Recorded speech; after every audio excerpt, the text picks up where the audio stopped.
Amid the inconsistent rain patterns and increasing input cost, local farmers in Zimbabwe have turned to conservative farming to enhance production. Conservation farming reduces or eliminates the use of chemicals to lower cost and increase crop resilience. As featured in this report, a Zimbabwean farmer who adopted organic farming 5 years ago is now yielding benefit after the transition. Here is more details of that in this report. 5 years ago, Emmanuel Chareka adopted organic farming. He hasn't used any chemical fertilizers or pesticides since then. Pests are kept at bay by intercropping with flowers, onions or garlic, which are natural repellents, while crops are fed manure generated by livestock or foraged from the land. The transition has brought him peace of mind. The difference will be sleepless nights because of cost, issues on cost.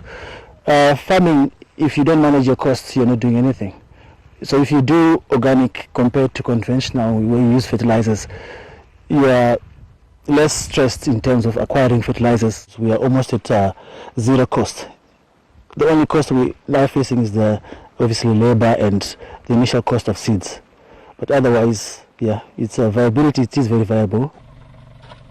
Fertilizer prices have gone up by about 30% from last year, an increase that is pushing more farmers to consider reducing their dependence on the chemical fertilizers that make them vulnerable to climate change.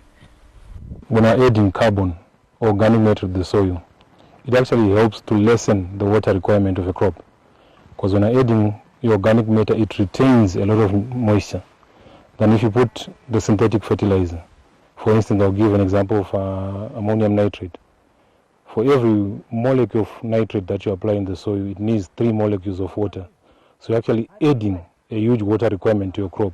Regularly occurring droughts and erratic weather have whittled down harvest here. At policy level, the Zimbabwean government is promoting conservation agriculture. A model called Pfumvudza, which was piloted in grain farming, is credited for climate-proofing food production. Organic practices can also open up avenues into lucrative markets. If you want to tap into the export market, you have to go organic.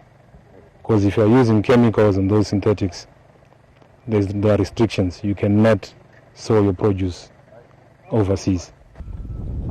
Local farmers are being encouraged to target international markets to supply horticultural produce.